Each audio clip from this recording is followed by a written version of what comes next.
How We Make Movies is brought to you by Microsoft Surface, Assimilate, Azo, Moviola, and Canon Hollywood. It's shot in front of a live audience in Los Angeles and hosted by the film collective We Make Movies. Hello and welcome back to How We Make Movies. I'm your host, Amanda Lippert, and this is the show where we talk to real indie filmmakers about their stories, the story behind the story, and everything that goes into getting their films made. Before we get started, I just want to say a quick thank you to all of our partners for helping us get this show online and get this event happening, to you guys, our audience, for showing up every time that we do this, and also a special thank you to Canon for letting us hang out in their cool space right here in Hollywood. Isn't this gorgeous? Thank you so much. So we're really happy to be here today and give you guys something that's going to help you, have the tools to be better filmmakers. And our guests tonight are just phenomenal people. We've got writer-director Claudia Sparrow and executive producer, post-supervisor Leandro Marini. She's an AFI grad who won multiple festival awards and was recognized in 2 magazines as one of the 10 prominent female filmmakers in Peru. And I Remember You is her feature debut. He is the founder, co-owner, and post-supervisor of Local Hero. He's overseen the post-production and delivery over 60 feature films, including Pitch Perfect, The Haunting in Connecticut 2, Hours, and the upcoming directorial debut of Helen Hunt called Ride. Please give a warm welcome to Claudia and Leandro. Thank you. Thank you guys for joining us today. Thank you. Can you tell us a little bit about, I know you guys are in post-production and it's going to be a little while before the film comes out, but what is the show about? Why should people get excited about seeing it?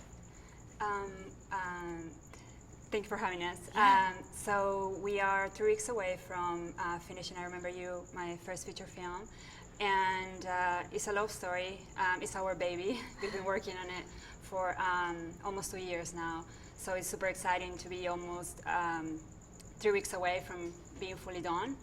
And the story, again, is a love story, and it's about Leah and Samuel, 2 strangers who feel a very powerful connection after being involved in the same accident. And we can't wait to show it. Yeah, Unleash it on the world. Yeah. Exactly. Now, you have a very particular style of filmmaking. Your last film was about a girl from Peru. Yes.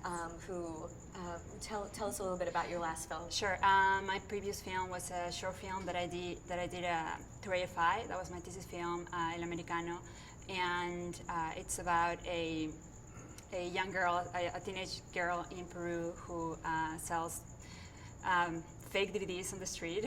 Fake DVDs or Fake. pirated DVDs? Pirated, I guess that's the right word. Pirated DVDs of American movies on the street, and so obviously all she sees about, or she knows about America, is what she sees in the movies. So with that, I guess, idea of America, she dreams of like coming here, and she starts saving her money, and things don't go very well for her. But yes, that was a great experience shooting El Americano, because we partly shot it in Peru and then we did the rest here in LA. Do you have common themes that you find yourself going back to over and over in your films? No, I do. I am very, very interested in female leads. I am attracted to like telling stories about strong women, and I love it. And is there, can you describe your aesthetic, the aesthetic that you used in this film, and kind of what's become your style as a filmmaker? Sure. So I think, it's definitely been, I've been learning about myself, and learning to like let my voice out with each film.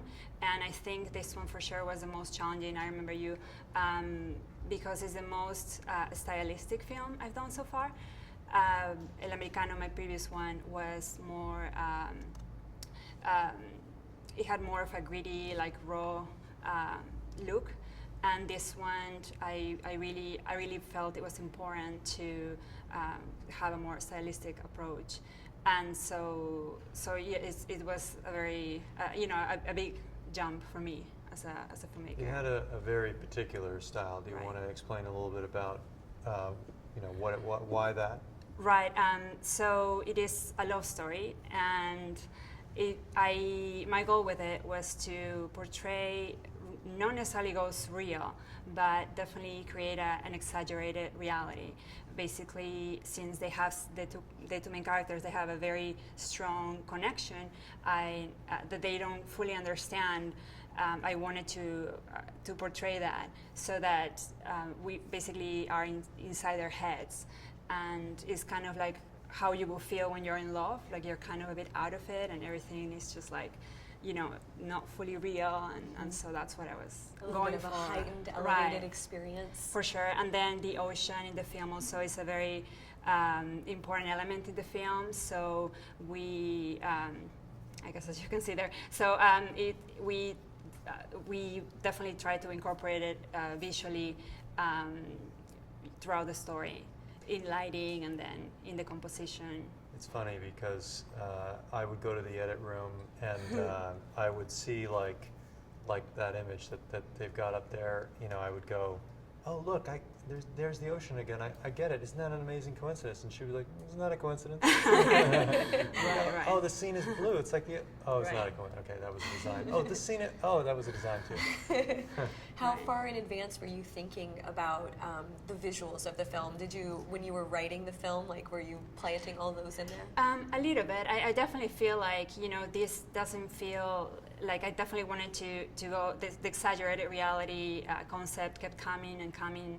And then when we started pre-production, definitely, again, that was very clear. And I was very lucky because we actually had 6 months to work on pre-production for the film, which is a bit unheard of for such a. I know, and it was great because I had an amazing team of collaborators who loved the film, really believed in it, and my DP was one of them. And so we really had time to talk about it and develop the concept, and we also had time to do a lot of location scouting, and I think we're able to find really, really special locations that elevated the story, How long did it take to make the whole film from start to finish? Starting to write it all the way to now you're finishing post-production in 3 weeks?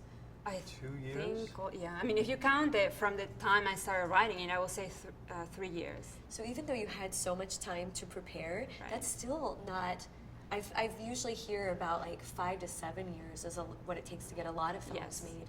It is true. This one, we went a bit, I guess, faster because we just decided once we decided to make it happen, we just worked on it nonstop. Now, this wasn't your first feature script, though, Right, it wasn't. Can you talk about your experience with the first feature script that you had, and Yes. what kind of happened to lead you to making this one? Yes, so I had been, after AFI, I started developing another feature film, and that we went the traditional route. We approached investors, formal investors, and the financing fell through 3 times, basically. So we were working on it almost 3 years, and the very last time we had a name actress attached to it. We were weeks away from starting pre-production, and it fell through. And what did that feel like, being weeks away from production and then Right. just everything just falling apart the third time? Very frustrating. I mean, very frustrating. At the same time, I think by then I had been doing it for a while, so I was prepared. But I mean, of course, it's still very frustrating and disappointing. But I had already started writing or developing I Remember You. So that's when that happened, when the financing fell through the very last time. It just felt like, okay, this is the time to push this project forward. And that was actually one, I Remember You was one that he really loved. He's always been very supportive of all my projects, but this one, Leandro. So when he read the script and, just even as I would tell him about the story, he really, really connected with it. And he said, no matter what happens, this is a project that I think we should do. So, which was great. And it was kind of in the outcome, waiting for financing and having financing fall through is kind of like the de facto experience of every indie filmmaker. Right. You know, and we had been for years building up resources outside of our own project. Like I started a post house, and then that post house got larger and larger, and you know, she had her whole team from AFI, and we had like all these resources we couldn't put towards a project.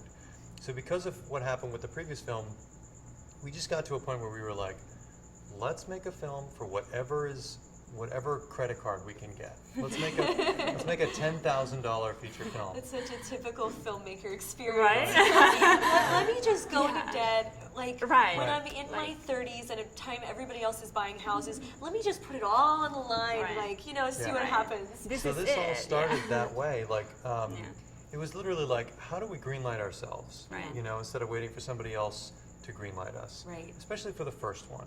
And it was supposed to be a $10,000 to $15,000 mumblecore, you know, film? friendly Yeah. this film. What did it turn out to be? We spent $130, but It's a we little bit brought more. about A little bit. $300,000 of post-production services, so it's like a $400,000 film. Yeah, so all together almost like $500,000 Right. in value. Yeah, it started as a little $15,000 credit Right. card movie, but the impetus, and this is interesting for us to talk about tonight, is like just the spirit of like you can just do it yourself, you know, and we, you know, Claudia went off and wrote a script knowing, okay, we're going to make a greenlighted ourselves movie, and like threw on the table this epic, massive, you know, different time periods, drowning in the ocean, visual effects sequences, you know, epic. And we were so just excited about greenlighting ourselves that we were like, okay. Why couldn't we do this? Yeah, let's do that. Right. Two people talking in a room? Nah, that's boring. Let's do two people running in the fields of 1940s Holland and things like that. And that is something that we did have. I mean, we did have the resources of the post-production to rely on VFX. And he said, you know, just rely on VFX as much as you want. You know, I was like, great. You know, it was definitely a tool that we knew we had, but we didn't have a lot more. And So, I have a VFX background, you know, Right. so I was able to explain to her, like, there's a scene where somebody's drowning in the ocean, and her first idea was like, let's throw them in the ocean, you know. And it's February, you know, and it's like that would kill the actors, you know. Their heart would go into shock. and my actors were ready to do it. They were like, you can throw me And from I the was pier. like, It's whoa, fine. Like, visual okay. effects. We've got insurance. It'll be fine. What could go wrong? We did have insurance. No, We didn't have insurance. Don't So tell anyone. No, I'm kidding. I explained to the team how we could fake it in a pool and have it look really, really real. Not fake it in a pool to the sense of, Right. you know, shooting down and all you see is the little water that's right around them, but actually showing a full background of the shoreline and waves coming with visual effects. Right. And so we did a whole ocean swimming sequence and a drowning sequence in like somebody's little backyard pool in Tarzana or something, you know. And it looks pretty epic on the screen. But I mean, I guess you should know that when it started with 15,000, and then by the time we started, like, we were done with the script, we decided, okay, actually, I think we can pull 50,000, you know, from family, friends, fundraising. So that was like where we started with 50,000, and then very luckily, and I think, you know, it helped. Like once we started like bringing like more. The crew and more people started getting involved, and more people knew about the project. Then we had an investor come in and give us a little bit more money. So that's when we decided to actually do the shoot, split the shoot in two, and first shoot only the scenes that didn't have any VFX. So that was, and the goal was that by doing that, then we were hoping to raise more money for the scenes that actually had complex VFX in them. They were VFX sequences. And so basically that's the approach that we took, and I really feel like it made a huge difference because we could actually shoot the non-VFX scenes fairly well, you know. Right. So that was March and September. We right. decided to do 12 days, which is all Right. we had, I don't know, 70 grand or something. That's Right. the most that we could get. Right. And that wasn't the whole film. That was Right. everything outside of really complex VFX sequences. Right. So you took a risk We like did. not knowing if you'd be able to finish the rest of the Yeah, film. Absolutely. But that was never the concern. Right. We thought that we'd be able to generate excitement about the movie Right. to raise more money to do a second shoot in September. And that second shoot required a lot of planning, and it did require people to go into the ocean, so it had to we had to wait anyway. Right. But it was definitely a risk because exactly, I mean, we're like, okay, we're doing this, but then there is a big chance that we don't know when we're hoping that in 3 months, but it was definitely a concern and a risk that we took. But worth it because it you came out with a was gorgeous film. Did you ever feel when she was writing the script and you guys were in production, did you ever feel that she was maybe asking a lot of you, like, you know, depending a lot on your resources and skills in VFX and finishing? Not at all, because we were both so excited to just make our own film, and we both got caught up in the like let's greenlight ourselves fever, you know. And so I think there would have been a point of like, now I think we should see this Titanic sinking in the background. You know, like, that would have been a bridge too far. But no, I was also, it's, you know, this is going to be part of what I'm going to want to talk about is if you control the post-production, you kind of control the film. Yeah. So the more that you can understand and have control of post-production, the more you can free yourself up to not be afraid to do things. And knowing what I know, I was kind of like, go big, you know? Like, that's one thing that helps the film stand out is, you know, parts of it may feel like a small indie romance, and then it will suddenly explode out in this big sequence and then shrink back down. Yeah. And, you know, hopefully the audience is just like, wow, what was that? This is not your average indie romance. And so I wanted her to go big. And was this the first time for you as a filmmaker to really be able to do whatever you wanted? Definitely. I mean, it was still like, you know, I knew where we, you know, what we had basically. So it's not really like I just went and like, let's do whatever I want, because I knew that we had limited resources and we had to be really smart where we put where the money went. And there you know, there were a lot of compromises, you know, and then one of them also, we had a name actress, like, you know, who we could have brought on board, but then that would have meant like risking a big part of like the money that we had. Right. So all of that were like, you know, I'm going to put it on the screen. I really, you know, I really believe in the story, and we just want to, you know, again, make sure that we are very careful with how we spend it. What were some she still had to be very careful. Right, It wasn't like do whatever you want. Right. It was, you know, dream as big as you can, but we still only had 20 days to make the movie. Right.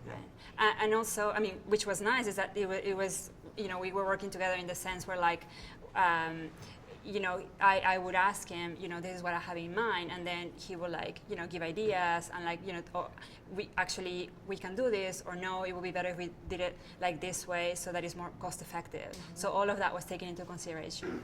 What were some of the bigger line items on your budget that you weren't willing to compromise on, that you couldn't live without?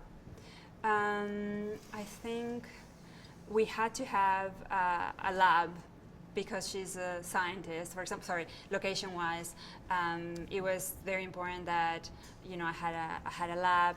Then the Carroll house. Yes, we had we needed, it was very important that we had a Victorian era house, and then, you know, the drowning sequence also was critical for the story. So those were like, that's why I was okay with waiting to do the drowning and then the Victorian era house later, even though it was a risk, because I really wanted to, they were very important to the story, so I wanted to handle them, you know. What was one of the most difficult scenes that you guys had to film that was heaviest on your resources? The drowning, the pool day, because we literally couldn't, we were underwater and in the pool, and we actually didn't have a monitor. So my DP and I will like go under, like action, go under, and then we'll come out, and I'm like, did you see anything? He's like, no, me neither. Like, okay, let's go again. The actor would be like, we'd be like, I know. Did you have one of those encasements? We did. Yeah. That's the one thing we could afford, basically, and it was still a favor, you know, of a friend. So that was definitely difficult because we had many scenes to cover, and they are drowning, and it was we supposed couldn't to be see like half roiling of it. ocean, so And we it was were big, like making yeah. waves. So, with, and like, we little had like pieces 10 of wood. people behind me making waves with like cardboard and like wood pieces, and so that was definitely the most challenging day. Did you, were you able to have any sort of playback? So before the day was over, you absolutely knew that you got your shot? We did. That day we did do that. And there was also the risk of like, oh my God, we take the camera off the case, and then if there is a problem, like it was kind of a bit dangerous because we didn't have any backup in case anything We happened had to one the camera, so right. if that case didn't get Right. locked up tight, Properly it the flooded, second time. and that would have been Right. the end of that day. Right. Yeah. Right. And you guys didn't have insurance? We had my Yeah. minimum insurance. Yeah. But we would have lost the day anyway, Yeah. So That's so that was for scary. sure the trickiest day. Yeah. Sorry, this is the lab that we got, and we were extremely lucky because we had actually put money down for another location for the lab, which wasn't a lab. We were going to have to build it, and we already knew. I was really worried. Like, I don't know, it's not going to look real, and literally like 3 days before we start production, our first AD tells us about this other lab where he worked a few years ago. So this was like a last-minute find. And they were so excited to have us. Which well, is unusual. not at the beginning. No? And at the beginning, they were like, Really? we won't show it to you. I mean, you should know that $10,000 a day is the minimum we can give it to you. So we were like, okay. We're like looking at this location, like knowing we cannot afford it. So then me and my lab producer literally had to like almost cry, like make our speech like, please, this is my first film, and like, we really need this lab, because on top of everything, this lab was like meant for the research my character does, and it happened to be kind of abandoned. So nowhere, any other lab, we would have been able to just go with our cameras and like shoot next to whoever is like doing in the middle of the research. The So woman that gave us the lab actually Yeah. ended up in one of the scenes. I Yeah. think that's how you won her over, yeah. right? That's always. You No, can they be were super extra. excited at the end, not at the beginning. At the beginning, they were like, I don't know about this. But And then you told them they could have a small role, and then they were like, "We're yes, they were stars. super excited We're gonna be afterwards. movie stars. What about Yes. this one? This one is actually his apartment, which we also were very lucky to find an amazing loft in downtown, and This this is a is good his one to bedroom. talk about the style, the sort of the surreal. Right. So this is where like an example of the elevated reality look that we went for. So for example, this is dawn, and we just relied on like real sources of light. So this is like supposed to be, moonlight, and we just exaggerated it a bit. So this is actually moonlight. You didn't add any other lights. No. on set? Oh, I'm sorry. We did. There was a light there, but in the story in context, it's supposed to be playing as moonlight. So even though we stylized the lighting, we made sure to only use like real sources. Yeah. Make it look Yeah. as if it's coming from real sources. Exactly. Oh, I see. Yeah. Exactly. And what about this one? This is a party scene. Again, we were also very lucky to get like a friend give us his house in Pacific Palisades. So he was actually very excited that we were there. And Everybody at this party is a crew member. Those Right. are crew members in the back. yeah, everybody we know in our lives who lives in LA is in that movie. So, and this one, so we found this other amazing location, and we needed a rain track, but we couldn't. We used a We hose. settled for a hose. Yeah. So, Augmented the with trick. visual effects, A but little on the bit. day it's just a water hose. but it was incredible to see it. Before we went, we actually used the hose. We were supposed to get like a plate where they were dry, and it was like it's a romantic moment. And then when we actually like moved onto like with the hose and it's raining, like it just changed their performance, so much. So it was great to, fascinating to see that in them. Were you? Was it kind of just weird and funny to watch it from a greater objective point of view? Like there are these two actors who are just acting their hearts out underneath the hose. And they were This is freezing, some but bored also guy with a hose next to him. right, totally. And what about this shot? So this is his apartment. This is the loft that we found in LA that also happened to have this amazing elevator.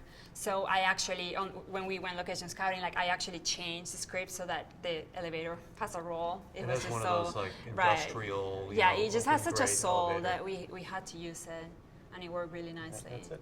Were there any people that ended up being extras or crew members on your set that had nothing to do with the film industry that got involved just because they loved you guys? It sounds like it was just friends and family, everybody chipping in. Yes, no, absolutely. I think, yes, we had friends, family, like, I don't know if maybe so much on crew-wise, it was more like coming in as extras, you know, helping with anything that needed to, like pickups, deliveries, any of that. Pretty much every investor was a friend or family, and, right, they're all in it, right. you know, Yeah. because we needed people in the background, and you know, for some of them, they'd never been on a set before. This was like the most exciting thing that had happened in 10 years, you know. Right. And which was great because it made the set, you know, it was really the energy on set was so special, and you know, to me that's very important. Everybody wanted to be there, and everybody was excited and working really hard. Yeah. So it was really a wonderful experience, even though it was, you know, a lot of work and many challenges. Leandro, I would love for you, we were looking at those slides, which are so beautiful, and you talked about a lot of what went into it in production to get that look, but can you talk to us about the color grading process and the post process and how the importance of that and how you were able to achieve the look? Sure. I come from a VFX background, and like I said, I've built a post house in Santa Monica, and the finishing process on a feature is something that, you know, like we said earlier, every department thinks that they're the most important department in a film. You know, makeup people will tell you makeup makes a movie. Post people will tell you post makes a movie. But post really does make a movie. We all know it's really the actors, though, right? Right. Exactly. People don't go to audiences don't go to the movies to watch actors. They go to watch the color. Right. But finishing, you know, DI, color correction, and visual effects is something that maybe independent filmmakers don't know that much about and are not sure how it sort of contributes to the film. And because I come from a DI, color correction background, I know a lot about how you elevate production value with grading, with color grading. And so we also relied a lot on the DI and color grading and visual effects to, you know, if we didn't have time to light things exactly the way we wanted it, we would just move on because we knew we could polish it up later. We're in the process right now of using the color grading to do simple things, difficult things, and then ridiculously difficult things, and we'll look at some examples of that. You said that you added over $300,000 worth of production value by, you know, doing the DI and the color yourself. Can you show us some of the slides you brought and how the you were visual able to do that? effects. Yeah. Yeah. If you had to just go out and buy these services at retail value somewhere else on a movie that has 180 visual effects, and 40 of those are really difficult visual effects, you know, epic scale visual effects, you'd be looking in the range of $200,000 to $300,000 to just buy that off the street. So, but this is something filmmakers can learn how to do and do themselves. Exactly. We're not unique in the sense that, you know, the company that I created started with a laptop 10 years ago, and I taught myself everything. It's nothing you can't learn if you're willing to. It's not incredibly difficult. The tools are not that expensive. All the visual effects in this film are done in After Effects, which is a $1,000 desktop tool. And you know, there are large-scale VFX in this film. And this is all stuff that we just taught ourselves over the years.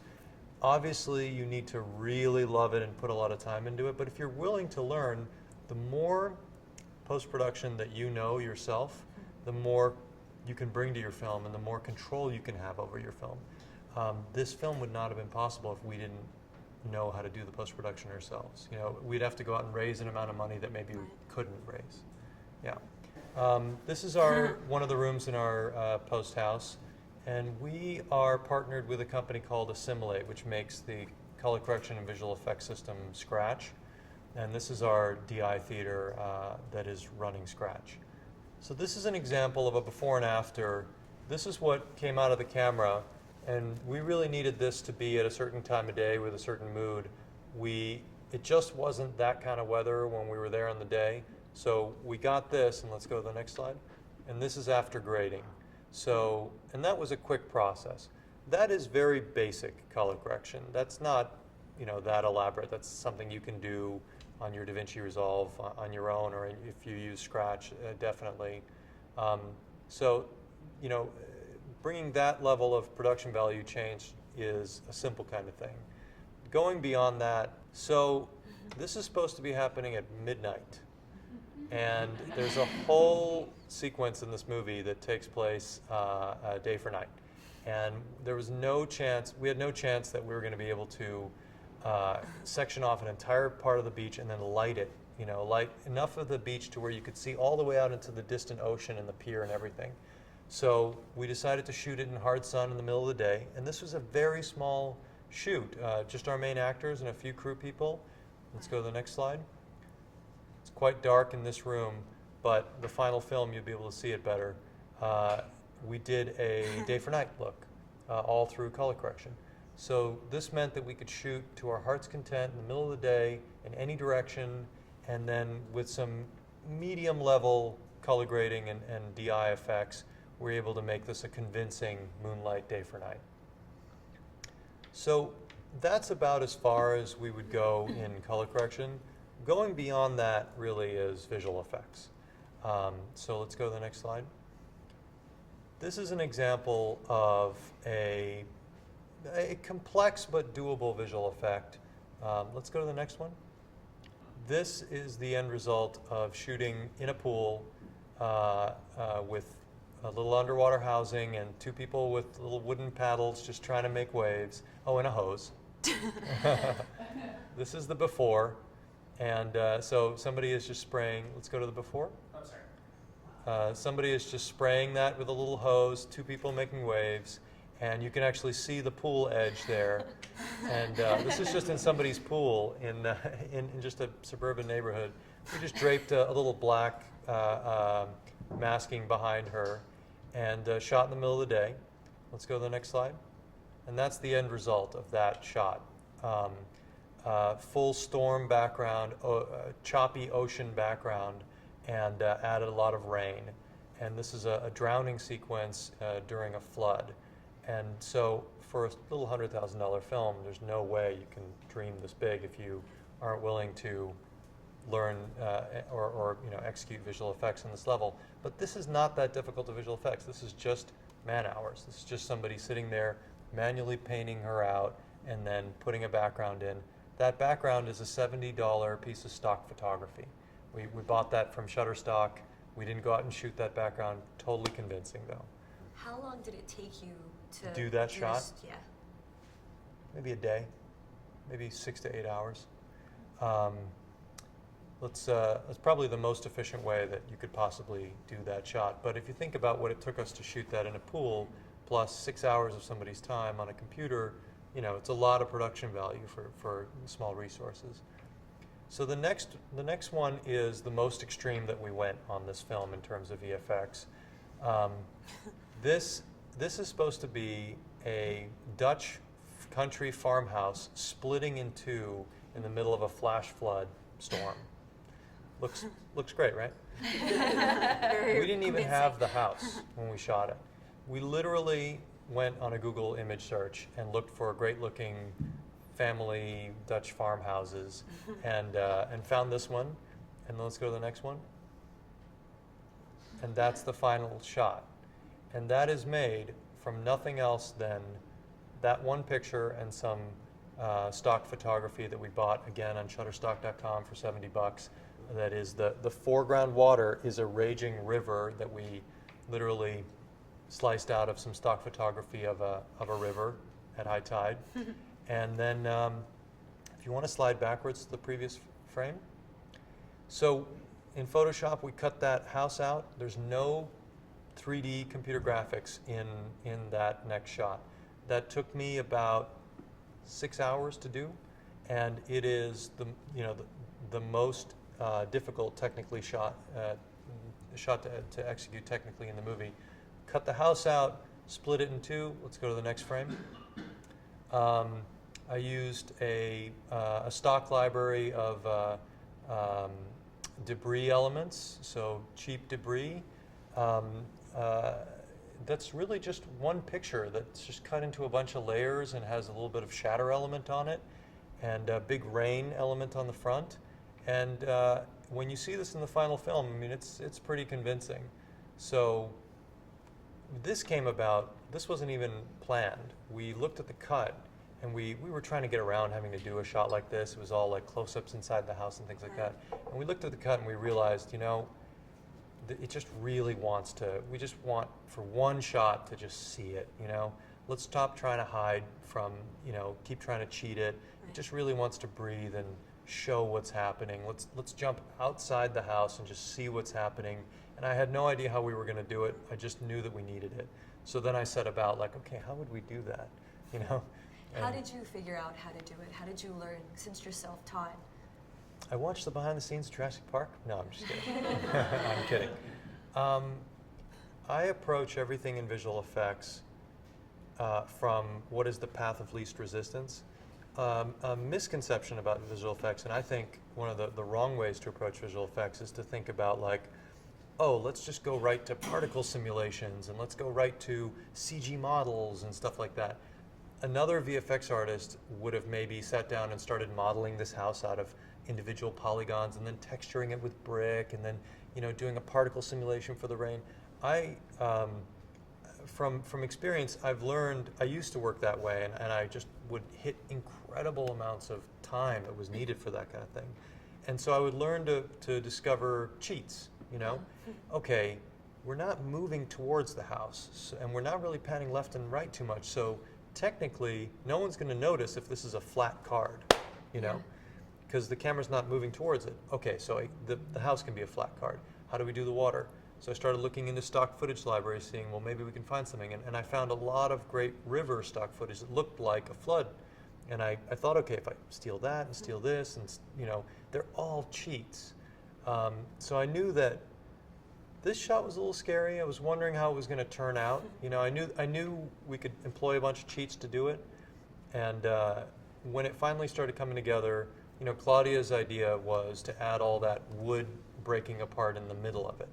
You know, so we did a couple iterations of it, and at first, you know, her first note was, "It looks cartoony." You never want to hear that. You know? So, okay, it looks Especially cartoony. from your wife. Yeah. That's right, because you can't, like, you're going to see that person later that day. So the building of it was relatively simple, but then the fine tuning was where it got complicated. Yeah.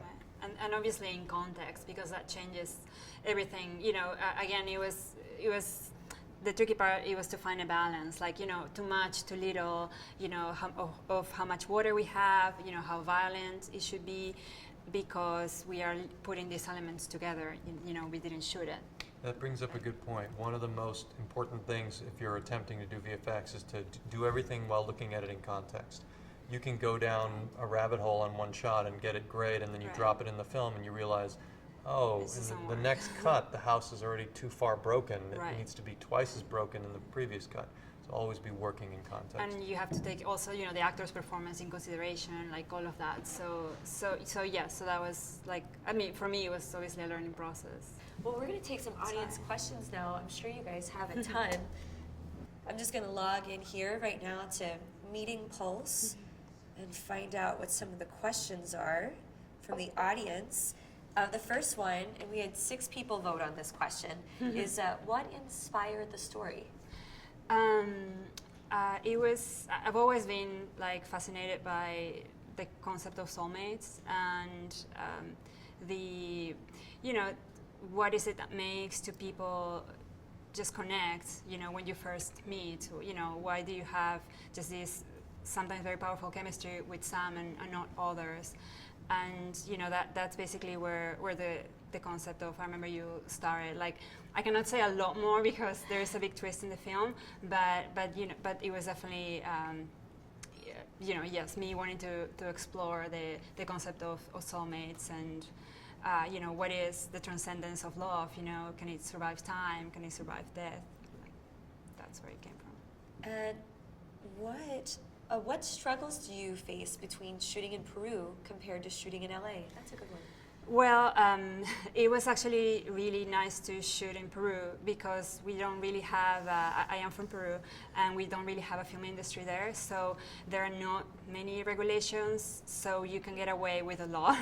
And obviously, the currency, everything is a more, like, very affordable. So it was very special to just go to location, with the camera, my DP, and literally just shoot, and everybody was super excited to just be there and also want to help.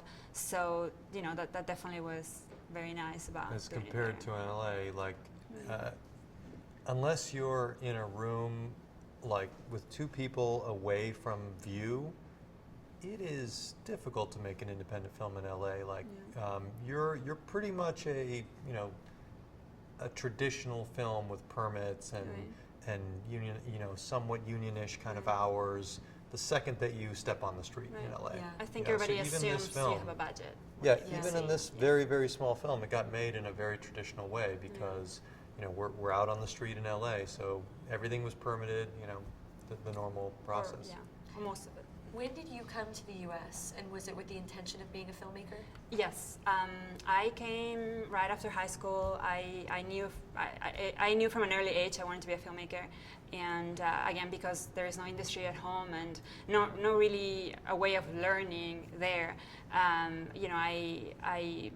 won a scholar. I was selected as a Fulbright scholar, and that's how I went. I first went to Vermont to study film and video. What was your favorite book growing up? Gone with the Wind. No, one of my favorites. Gone with the Wind was one of my favorite films growing up, and among others. But yes, I was always a big fan of American films and that's a very epic film that relied very much on post. So that would be and a love story. Yeah, absolutely, very in line with what you made. Another question that the audience has is, what avenues did you tap into to find investors, and what was your selling point? I guess what was your pitch to the investors? That was my producer.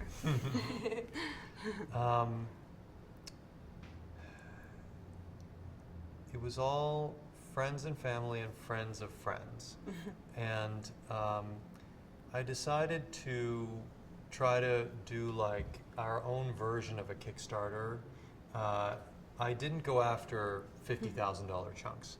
I went after really small bite-sized chunks. Like I didn't mind if we had 50 investors. The more the merrier. I tried to make it feel like a fun family thing, and I looked for friends of friends who were outside the movie business, who would have thought that this was a very cool thing to do, who like always liked Hollywood but had never really been involved in it in any way. And I made the investment chunks tiny, like $5,000 to $10,000, and I tried to recruit as many people as possible. And we were lucky to find a lot of people that just thought this was, such a neat thing and had never been on a movie set. And it was a small enough amount of money where they were willing to risk it. And a lot of the investors came out to the set. Most of them are in it in the background. I think all a of lot them of them had never been on a set before. A couple of the investors came out from a different part of the state and thought that our little 20-person crew was like Pirates of the Caribbean. They were like, this is just massive. I can't believe it. I know, they would ask me, what is the difference between this and like a Spielberg movie? I'm like, okay, well, They have better donuts. Better craft services for sure. About 200 other crew members. Yeah. Right.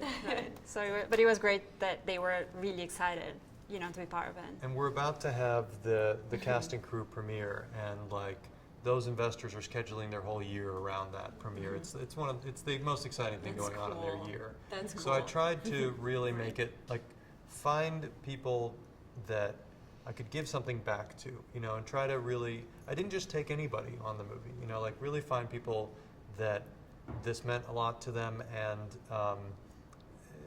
they really wanted to learn about the filmmaking process. Now, did you use a point system? You say that everybody was investors, so I assume that they're going to get something back if you guys make a profit. Yes. Yeah, they own a piece of the film and they have points. That's pretty cool. That's pretty cool. Right. How did you cast your actors? Joe Eggener, who plays Samuel, I've worked with him in the past. He's a good friend, and I knew, like, from when I was writing, like, you know, he would be perfect. Like, he's the type of he had like all the elements I was looking for in the character. And then I also work with casting directors that I had worked with in the past, who were a little bit like a family. They're wonderful. So they've done the casting for a previous couple films of mine. So, you know, they loved the script and they were really excited to jump on board, and they helped me find Stephanie Butler, who plays Leah, and of course everybody else. Awesome. The next audience question is, what motivated you to keep going after so many setbacks? With this film? Especially with the first film. I just cannot imagine not making films. Like, it's how I communicate. Like, really, like, I was just started going crazy. Like, I was like, I really need I have to tell this story, and that's what makes me wake up in the morning. Like, I know it sounds cheesy, but it's really, that's it. And we have those I love it that much. conversations at home, you know, like Right. the film industry can be a really brutal Right. place and a really hard place to make a living and have a family. Right. And, you know, once a year before we made this movie, we would sit down and be like, okay, do we want to keep doing this? Right. And we'd be quiet for just a minute. We'd both go, yeah. You know, like, And we're ready to do it again. I mean, it's taking our lives, really. we just can't but imagine doing we are anything ready. else. Right. You know, no matter how Right. hard it gets, Right. you know, we're movie people. Yeah, because it does get hard. You know, I don't want to, you know, give the impression that it was all easy. Like, no, it was really hard. And again, you know, almost 2 years on this one. So I think you really have to love it. It seems like probably a really nice thing too that you guys are married and you do everything together, and you're there Right. to not only support each other in your career, but just emotionally, and like really always keep each other encouraged and Yes. make the finish line together. Right. For sure, but I think even then, I mean, yes, that was great, but obviously the downside also was that it does take a toll on your personal life, and then there is a lot of stress, you know, it's the nature of it. So it was, you know, we were very often bringing that home. So you know, it was definitely challenging, but I would say that can go both ways. I've met a Right. couple, you know, husband-wife teams, and you guys have to be fans of, you have to like each other's ideas. Yeah. Like, I'm a huge fan of her as a filmmaker, and I was before we were married. you yeah, know. right.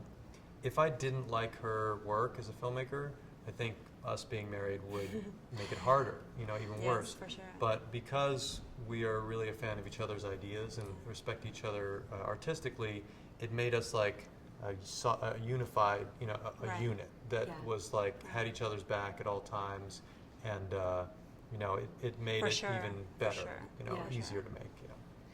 The next audience question, this is a really good one too. What's your plan for distribution? Do you have one yet? We do. We are like 3 weeks away from finishing the film, so you know, we plan on doing the full festival run. Hopefully, get a sales rep, and you know, and go from there. You know. Yeah, this is a festival-bound movie, and we have some interest from distributors already, but we really want to go on the whole festival run first.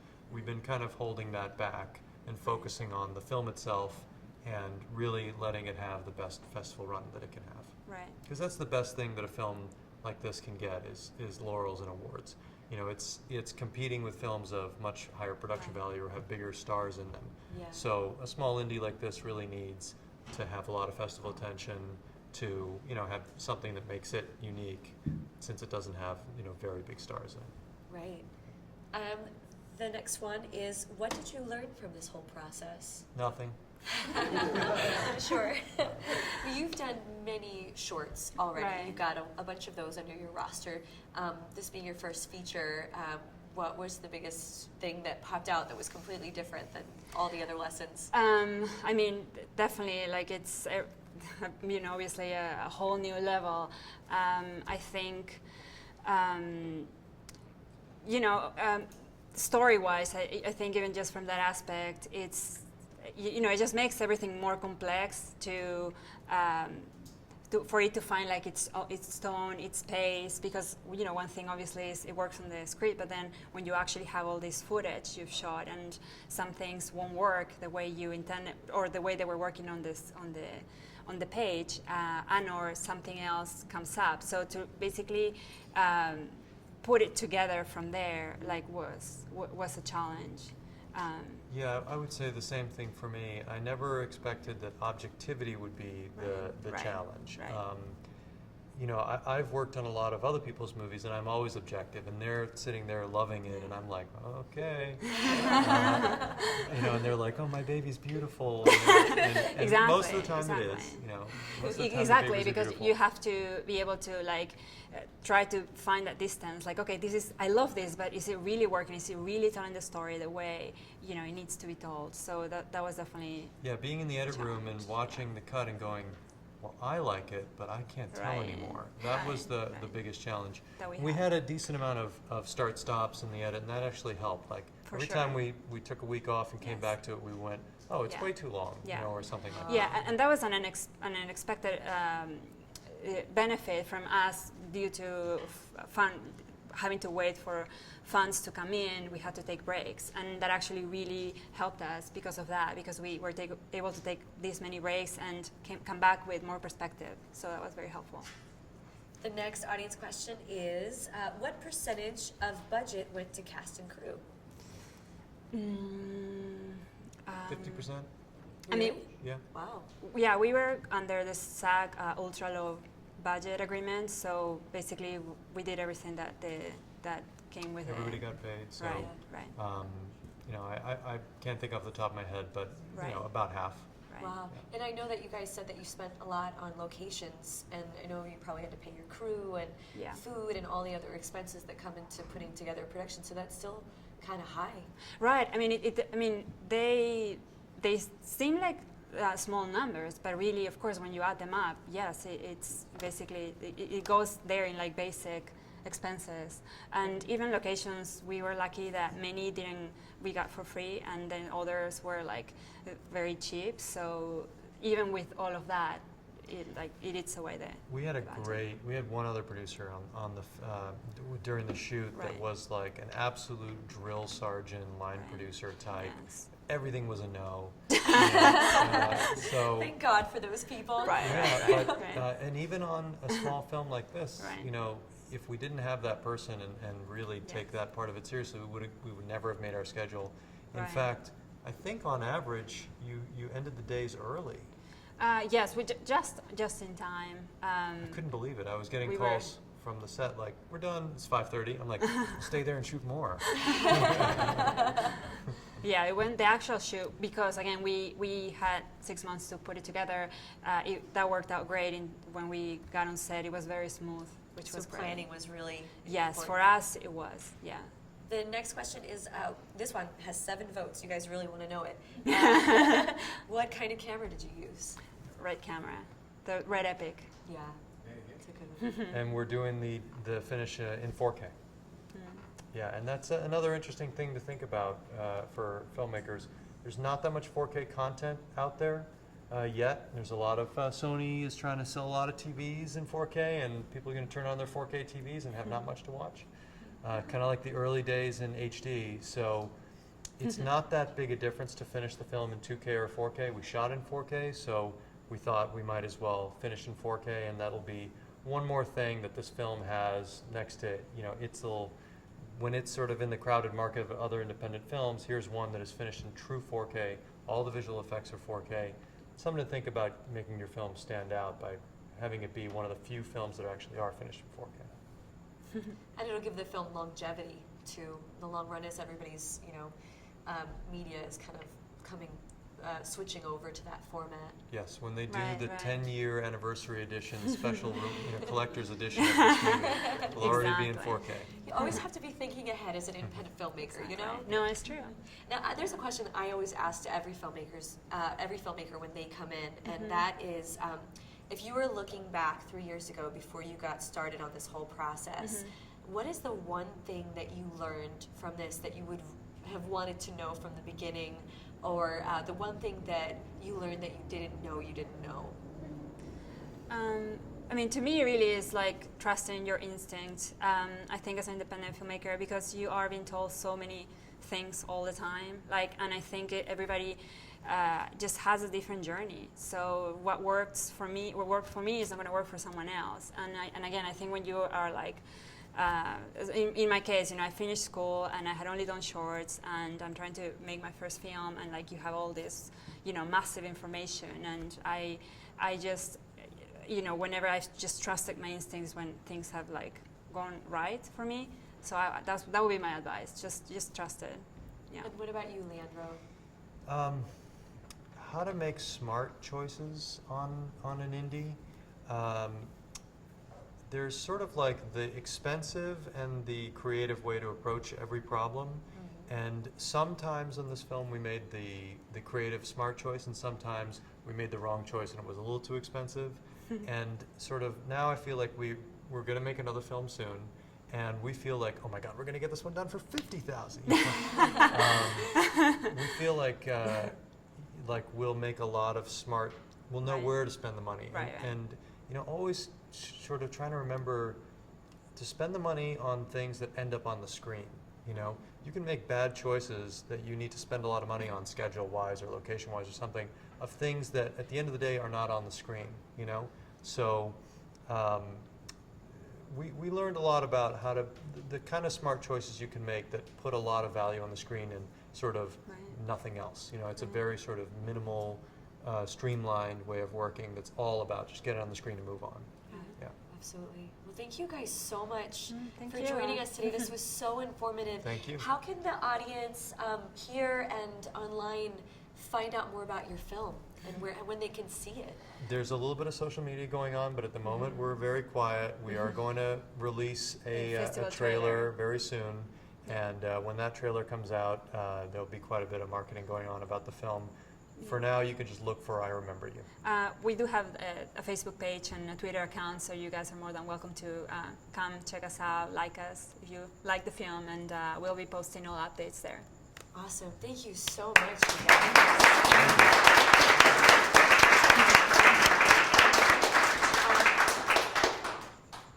As people like you keep tuning in and people like you guys keep coming to these events, they just get better and better. Our guests get better. The quality of the show gets better. So if you want to see more of these, please subscribe to our YouTube channel. It's WMM Originals. And that way you won't miss one. Thank you so much.